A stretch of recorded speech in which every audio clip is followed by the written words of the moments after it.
Adilabad MP స్థానంలో గులాబీ జెండా ఎగరడమే లక్ష్యంగా బీఆర్ఎస్ పావులు కదుపుతోంది. ఈ మేరకు గులాబీ దళపతి కేసీఆర్ ఆధ్వర్యంలో కీలక సమావేశం జరిగింది. ఆదిలాబాద్ ఎంపీ స్థానం పరిధిలోని ముఖ్య నేతలతో కేసీఆర్ చర్చించారు. పార్లమెంట్ ఎన్నికలపై నేతలకు బీఆర్ఎస్ అధినేత కేసీఆర్ దిశానిర్దేశం చేశారు.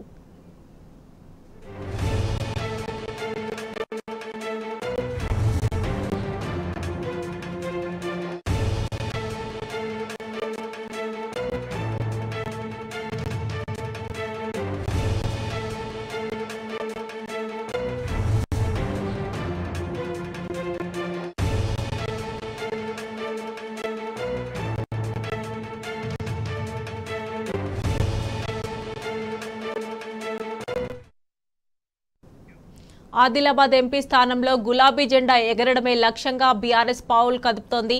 ఈ మేరకు గులాబీ దళపతి కేసీఆర్ ఆధ్వర్యంలో కీలక సమావేశం జరిగింది. ఆదిలాబాద్ ఎంపీ స్థానం పరిధిలోని ముఖ్య నేతలతో కేసీఆర్ చర్చించారు. పార్లమెంట్ ఎన్నికలపై నేతలకు బీఆర్ఎస్ అధినేత కేసీఆర్ దిశానిర్దేశం చేశారు. ఇదే అంశానికి సంబంధించి మరిన్ని డీటెయిల్స్ మా ప్రతినిధి లివిల్ అందజేస్తారు. లివిల్, కొద్దిసేపటి క్రితమే ఆదిలాబాద్ లోక్సభ నియోజకవర్గానికి సంబంధించి కీలక నేతలతో బీఆర్ఎస్ అధినేత కల్వకుంట్ల చంద్రశేఖర్ సమావేశం ముగిసింది. అయితే ఈ సమావేశంలో రానున్న లోక్సభ ఎన్నికలకు సంబంధించి ముఖ్య నేతలకంతా కూడా దిశానిర్దేశం చేశారు.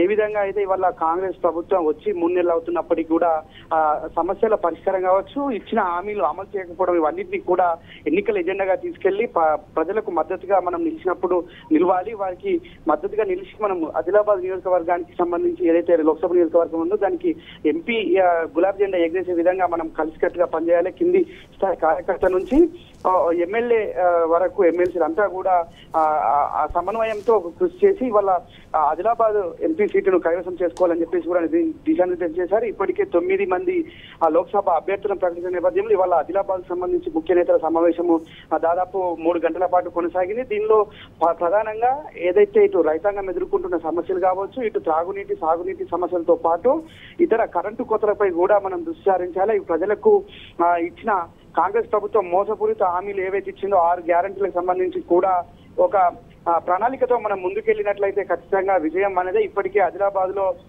చాలా చోట్లలో కూడా కరెంటు రాక ఇటు సాగునీరు అందకుండా పంటలు ఎండిపోయాయి. వాటన్నిటిని కూడా మనము ప్రజల్లోకి చైతన్యవంతం చేసి ప్రజలకు మనం చేసిన పథకాలు కావచ్చు, మనం నాడు అందించిన సంక్షేమ కార్యక్రమాలు అన్నింటినీ కూడా ప్రజలకు వివరించి ఇవాళ 3 నెలల కాంగ్రెస్ ప్రభుత్వం పనితీరును కూడా ప్రజలకు వివరించి మనము ఖచ్చితంగా సఫలీకృతం అవుతామని చెప్పేసి కూడా ఈ సందర్భంగా చెప్పినట్లు తెలుస్తుంది. అయితే అభ్యర్థి ఎవరనేది మాత్రం ఇంకో 1-2 రోజుల్లో మరోసారి కూడా భేటీ అయ్యి అభ్యర్థికి సంబంధించి ప్రకటన కూడా ఉంటుందని చెప్పేసి కూడా ఈ సందర్భంగా ముఖ్య నేతలు చెప్పారు. ఏ అభ్యర్థిని ప్రకటించినా అంతా కూడా కలిసికట్టుగా పనిచేస్తామని కూడా బీఆర్ఎస్ అధినేత కల్వకుంట్ల చంద్రశేఖరరావుకి ముఖ్య నేతలంతా కూడా హామీ ఇచ్చారు. ఈ నేపథ్యంలో ఖచ్చితంగా ఏదైతే ఏదైతే ఆదిలాబాద్ నియోజకవర్గం లోక్సభ నియోజకవర్గానికి సంబంధించి కూడా ఖచ్చితంగా బీఆర్ఎస్ అభ్యర్థి ఎవరికి పెట్టినా మనదే విజయం ఖచ్చితంగా గులాబీ జెండానే ఎగురుతుందని కూడా ఈ సందర్భంగా చెప్పినట్టు తెలుస్తుంది. మొత్తానికి ఏదైతే దాదాపు 3 గంటల పాటు జరిగిన ఈ సమావేశంలో పలు కీలక అంశాలపైన కూడా దృష్టి సారించాల్సిన అవసరం ఉంది. పలు కీలక అంశాలను కూడా వచ్చిన నేతలందరికీ కూడా వివరించారు, వారికి దిశానిర్దేశం చేశారు.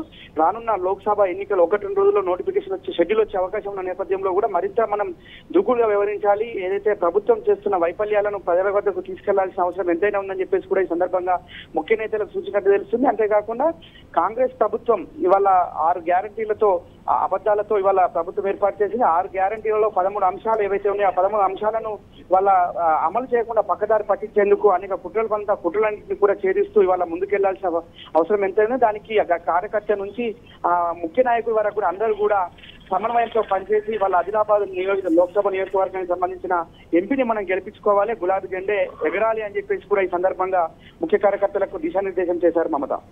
రైట్ లివిల్, థ్యాంక్స్ ఫర్ అప్డేట్స్.